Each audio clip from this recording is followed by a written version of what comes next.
எல்லாருக்கும் வணக்கம். என்னுடைய ராதா ராமராவ் சேனலுக்கு உங்கள் எல்லாரையும் வெல்கம் பண்ணுறேன். இந்த வீடியோவில் ரொம்ப ஹெல்த்தியான புரதச்சத்தோடு உள்ள ஒரு சைட் டிஷ் பார்க்க போகிறாங்க. பாசிப்பயிரில் ஒரு கிரேவி பார்க்க போகிறோம். இது பார்த்திங்கன்னா இட்லி உப்புமாவை தவிர்த்து மற்ற எல்லா விதமான டிஃபன் ரெசிபிக்குமே ரொம்பவே நல்லா இருக்குங்க. இந்த பாசிப்பருப்பு கிரேவியை பார்த்திங்கன்னா கொஞ்சம் வித்தியாசமான ஒரு சப்பாத்திங்க. இது சப்பாத்தி மாதிரி இருக்கான அது சப்பாத்தி இல்லை.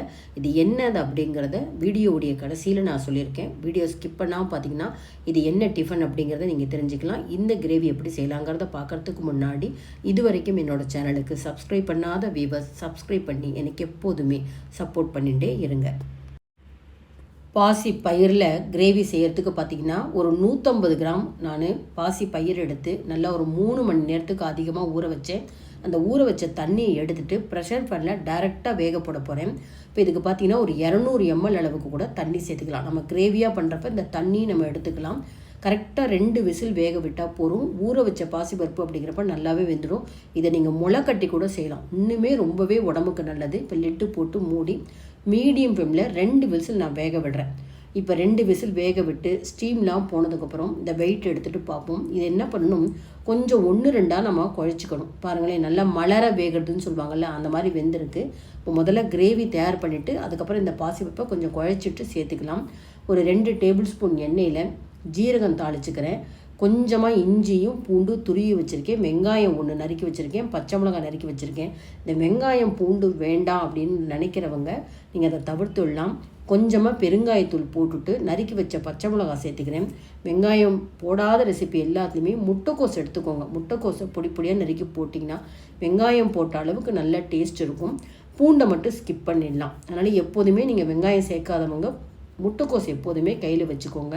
பாருங்கள், வெங்காயம் கொஞ்சம் டிரான்ஸ்பரண்ட்டாக வதங்கினதுக்கப்புறம் இஞ்சி பூண்டை துருவி வச்சுருக்கேன், அதை சேர்த்தாச்சு. மீடியம் சைஸாக 2 தக்காளியை பொடி பொடியாக நறுக்கி வச்சுருந்தேன், அதையும் சேர்த்துட்டு நல்லாவே வதக்கணும். இது ஓரளவு ஒரு 1-2 நிமிஷம் வதங்கினதுக்கப்புறம் நம்ம பக்கத்துலேயே எல்லா பொடியும் ரெடி பண்ணி வச்சுருக்கேன். ஒரு தட்டில் வச்சுட்டேன். 1 டீஸ்பூன் மல்லித்தூள், 1 டீஸ்பூன் மிளகாத்தூள், 1/2 டீஸ்பூன் கரம் மசால் பொடி, ஒரு 1/2 டீஸ்பூனுக்கு மஞ்சள் பொடி எல்லாத்தையும் சேர்த்துட்டு நல்லா 3/4 டீஸ்பூன் அதிகமாக உப்பு சேர்த்துட்டேன். இந்த உப்பு மிளகாத்தூள்லாம் சேர்க்குறப்ப தக்காளி நல்லா தோல் பிரிஞ்சு நல்லா ஒரு கிரேவி பதத்துக்கு வதங்கும். மூடி வச்சு வதக்கலாம். இந்த டைமில் பாருங்கள், இந்த வேக வச்ச பாசிப்பயிரை அப்படியே நம்ம போட்டுட்டோம்னா அந்த தக்காளி இருக்குது இல்லையா, அப்படியே இது முழுசாக முழிச்சிக்கும். கொஞ்சம் குழசலாக இருக்கணும் அப்படின்னா இந்த மாதிரி கரண்டியாலேயும் பாதி அளவு எடுத்து மசிச்சுக்கோங்க. மீதி பாதி கொஞ்சம் அப்படியே இருக்கட்டும். அந்த மாதிரி 1-2 மசிக்கணும். அத்தனையும் கூழ் போல் செஞ்சிடக்கூடாது. இப்போ இந்த மாதிரி மசித்ததை பாருங்கள், நல்லா தக்காளி வெங்காயம்லாம் நல்லா வதங்கி கிரேவியாக எடுத்து இப்போ கொஞ்சம் 1-2 மசித்து அந்த பாசி பயிரை சேர்த்து அந்த பேன்லேயே இன்னொரு 100 ml அதிகமாக தண்ணி சேர்த்துட்டு நல்லா தளன்னு கொதிக்க விடும்.